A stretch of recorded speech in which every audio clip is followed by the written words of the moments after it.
I ended my last dialogue by saying that I love you.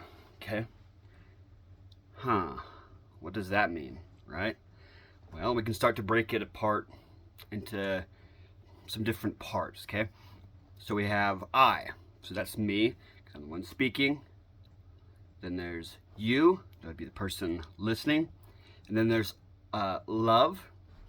And that's a complex thing, but basically it's some sort of affinity, concern, care.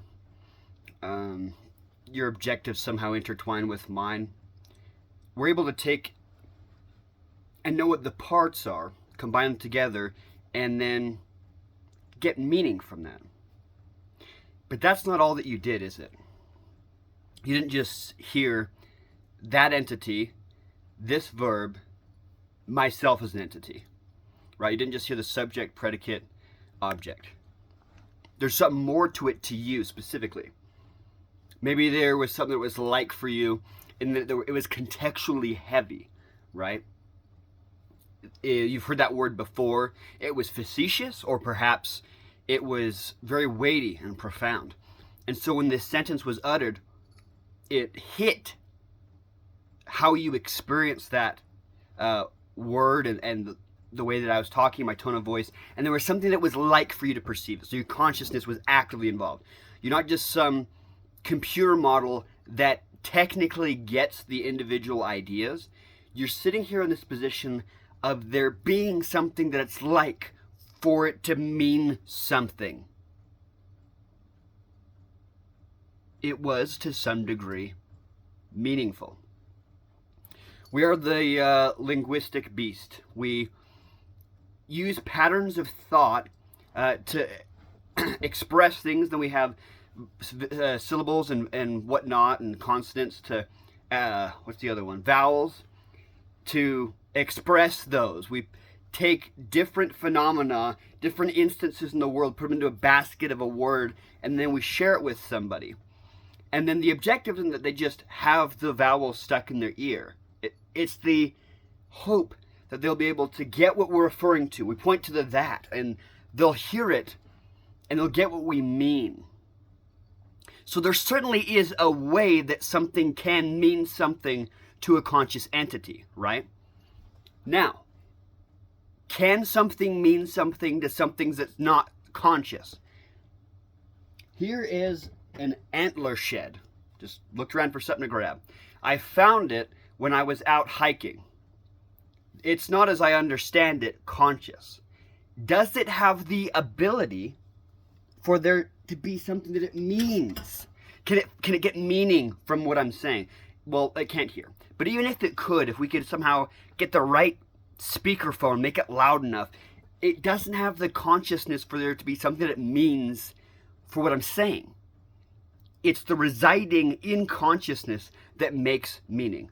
Okay, what we have done is we have removed meaning from the attacks of anything that is material or empirical, because it doesn't work in those domains. It works from this position of the soul. And I want to clarify, when I talk about the soul, I'm not talking about a specific religious immaterial entity that originates and goes to a certain deity.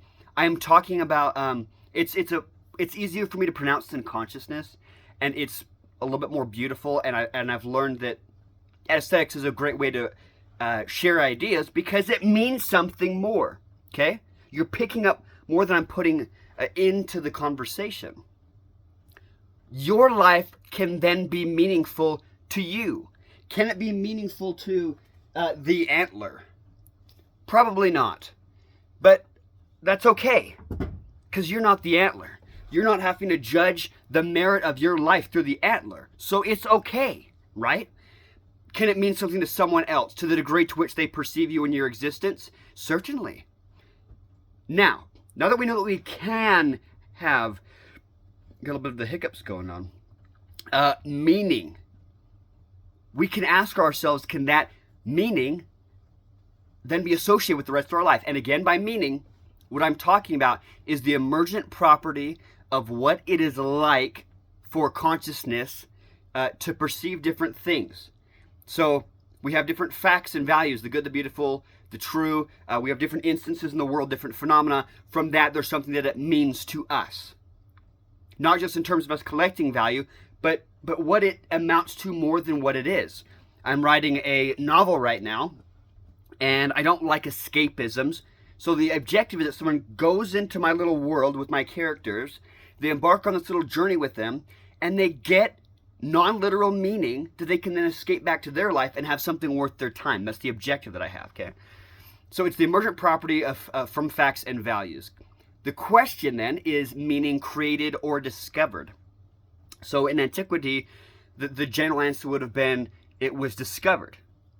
And the new answer is that's been created. This is a large part of the existentialism, essentialism debate. Although the big real question is whether or not existence precedes essence, and people figure out that one. But that's a part of it, okay? Do we discover what our life means, like that fact already existed in somehow independent of us, or do we create it? We are that thing that does that process of making meaning from our lives.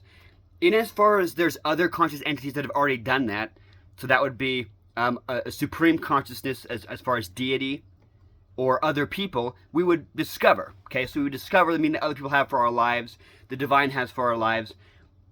But largely people are troublesome, and there's only a degree to which we can keep the divine, like, the conversation at large. So, the meaning of life. What does your life mean? What is it like to you? What is it worth to you, okay?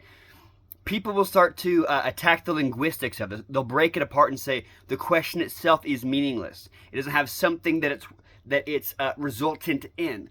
We've covered a little bit of that territory. I don't want to, go on apologetics here. It's not fun for me. But yeah, we go back to that. What did it amount to? There's one way that people deconstruct meaning as we build it, and as we then analyze what it is that we built. Again, I think it was us that built it, but we're looking at what is that we built. And that is, they'll say, well, the individual parts don't have meaning, okay? So the whole doesn't have meaning. This started with Jacques Derrida when he would look at traditional literature, and he would find that the individual atomic parts to the story were meaningless. They didn't amount to something other than the self-referential facts or the instances in the world. And then he concluded from that their amalgamation, their cumulation, didn't equal something that was meaningful. But again, he's forgetting about those emergent properties, what it is like. So you read these classic pieces of literature, and I don't do that too much, but there's something more than the words just having information. There's something that's like, okay? So we can be a little bit safe there. So we get to the point where if your life is meaningless, it is your fault. Because at no point did we need a fact outside the world to give us meaning. If it was a meaning that we liked, yeah, we'd probably have to change things in the world or put ourselves in position where we get the facts that we want. Sometimes we forget that we can make our lives meaningful, and we can sometimes not like the meaning, which is a separate conversation. But if your life is meaningful, it is a consequence of your cognitive, conscious deliberation. And if it is not, if it is meaningless, that is also your responsibility and fault. The beauty of that is when something is your fault and responsibility, it is also your opportunity and your power to fix it. So there's a little bit of a redemptive blessing there. Okay. So it's either discovered and we have to seek after it, or it's created and we have to fight for it and make it. Either way, we can say with reasonable surety that the only way to work towards this meaning that consciousness seems to cognitively acquire is engagement. If it's the engagement of the discovery of where in the universe and the stars and the information, the secrets that are held therein, can we find this meaning? Or it's me fighting to make a story that has the emergent property of something that is more than what it literally is. It's become something more to a conscious person. Either way, engagement would be necessary to pull that off, okay? So, how do we engage with it? What does this look like? I find, just off the top of my head on this Saturday evening, two basic ways, maybe three, that's kind of a half, I guess, that we can make our lives meaningful. The first is by commitment. So as I've said before, if we pour our souls into something, there's a vessel to contain it.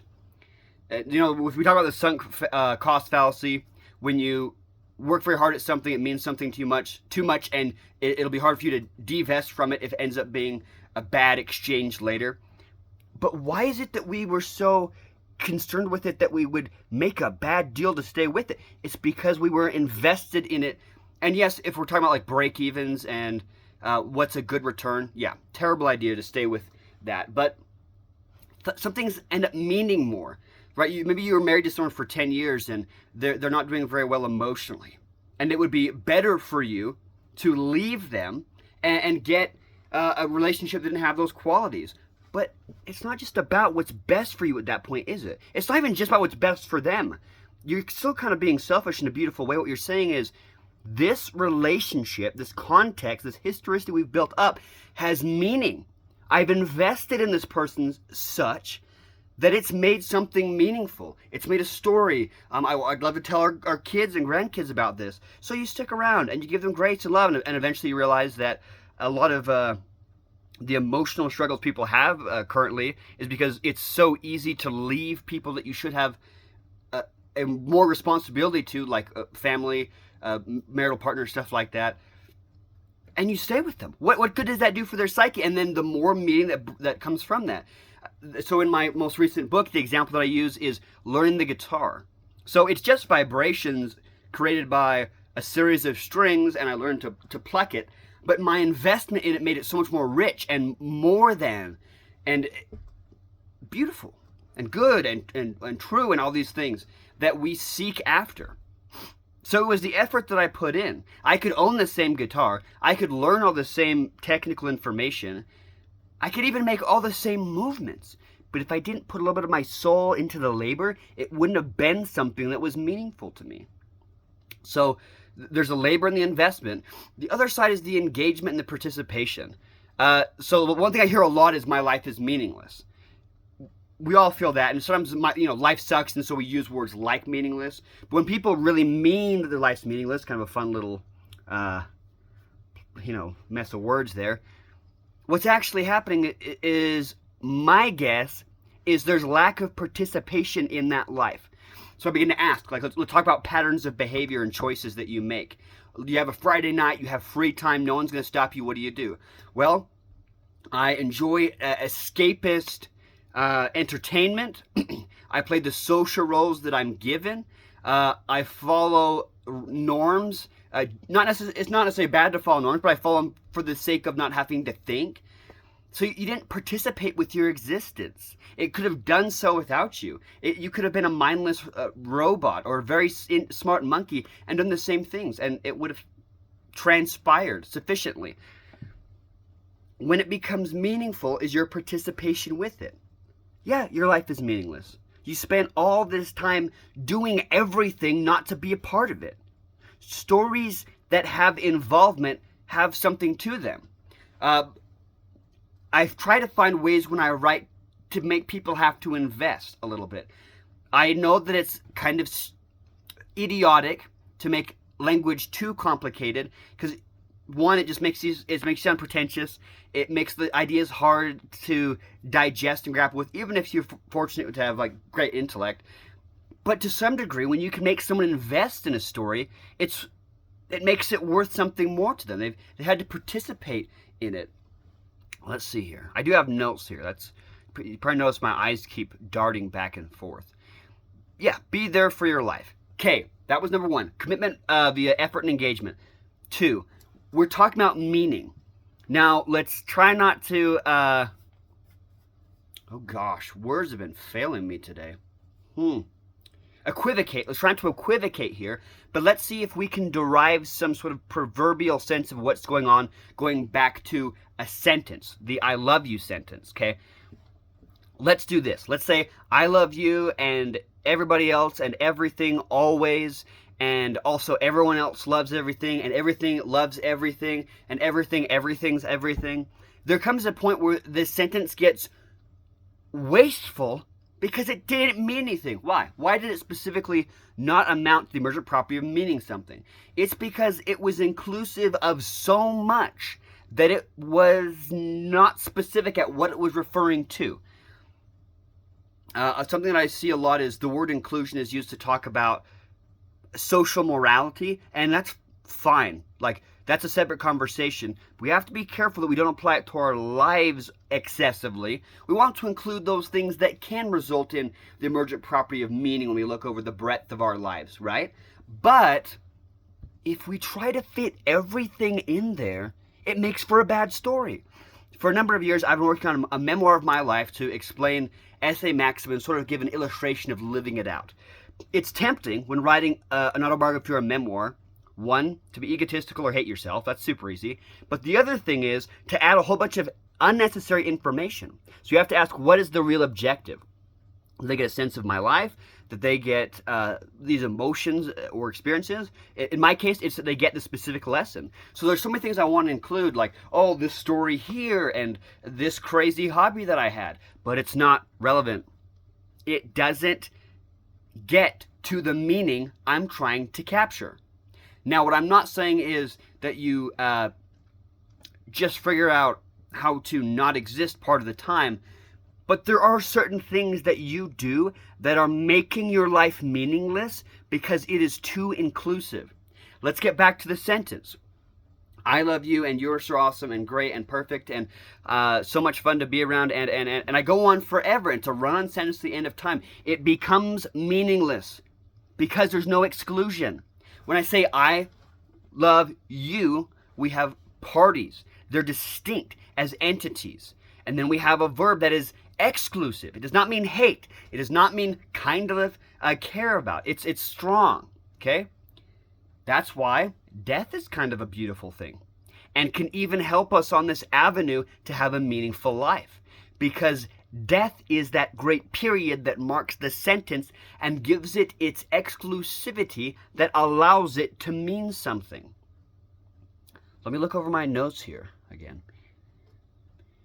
So, again, meaning is what it is like, the essence of everything else to us, as far as we're concerned, as conscious entities. So we have nouns, verbs, and facts, and then what they're like to us. First, we value them as the good, the true, and the beautiful. But then, what do they amount to as a story, as a scene, as a picture? That is the meaning.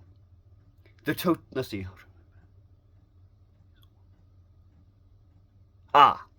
So we look over the course of our life. Let's go back to the autobiography example. And we have information separately. But then we sort of amalgamize it as we make sense of our lives via something I'm going to get to in a second. And we say, what does it amount to? Now, as we're trying to make sense of our lives, it is inevitable to some degree that we're going to have to be exclusionary to some things that definitely did transpire, and maybe accent or augment things slightly that did transpire, okay? We do this to make a clear story. We do this on accident when we have a bad day. Someone is unkind to you, and we try to make a story of this always happens to me. So we exclude a whole bunch of data points, include maybe make more extreme some data points. And so we can do that intentionally and to our advantage when it comes to making meaning with our lives. So when I'm trying to figure out what was the life of Samuel Bird like, was it worth living, I probably wouldn't include all the countless hours that I've done paperwork and memorized stuff for like clerical exams. I don't think that would be super helpful. I build a sense of what's going on by getting the things that amount to what I'm trying to shoot for. So weirdly enough, I guess, I'm finding this as I'm saying this now, we're shooting for a specific meaning when we start to make the meaning. Because otherwise, how do we know what to exclude? Well, that's pretty cool, actually. So, again, your life can be meaningful. No one can say otherwise. They're not in your head. 2, we do so by committing to it and excluding things. We have to be careful about what enters our life and our mind. It's easy to try to be all things to all people everywhere, to have all information. As an omnologist, this thing that I defined as the effort to understand the breadth of the world at large, I have to be careful that I try not to let my breadth also be depth at a general level. I can go deep into a specific topic, but I have to be breadth only over the course of the totality of accessible information. Because we're limited. In our limitedness, we have an opportunity for more meaning, which is cool. Now, we've talked about that we possibly can have a meaningful life, that there's avenues to do so, and now I want to bring it back to this idea of esse maxim, this idea of the grounding idea. It is that thing. And now realizing this did come full circle in a way I did not anticipate. It is that thing that we look for in our lives to see the pattern of the story. So when I said that we're on accident, when I found this out just a second ago, that we're looking for something in particular for our life to mean, it is esse maxim. It is the result as well as the grounding. The biggest problem with esse maxim is how do you keep it from being delusional? Well, we'll very carefully go back and forth between facts of the world and facts of the self. We'll do that. Does it accurately reflect our experience and what it's like to be us, the things that we have a consensus of what the world is like? These are all questions. But I get back to that sentence. And now that we've been able to look at meaning a little bit, what commitment I have had as, again, the subject, what engagement I've had, what exclusion I'm saying in the sentence, I'll say it one more time. I love you.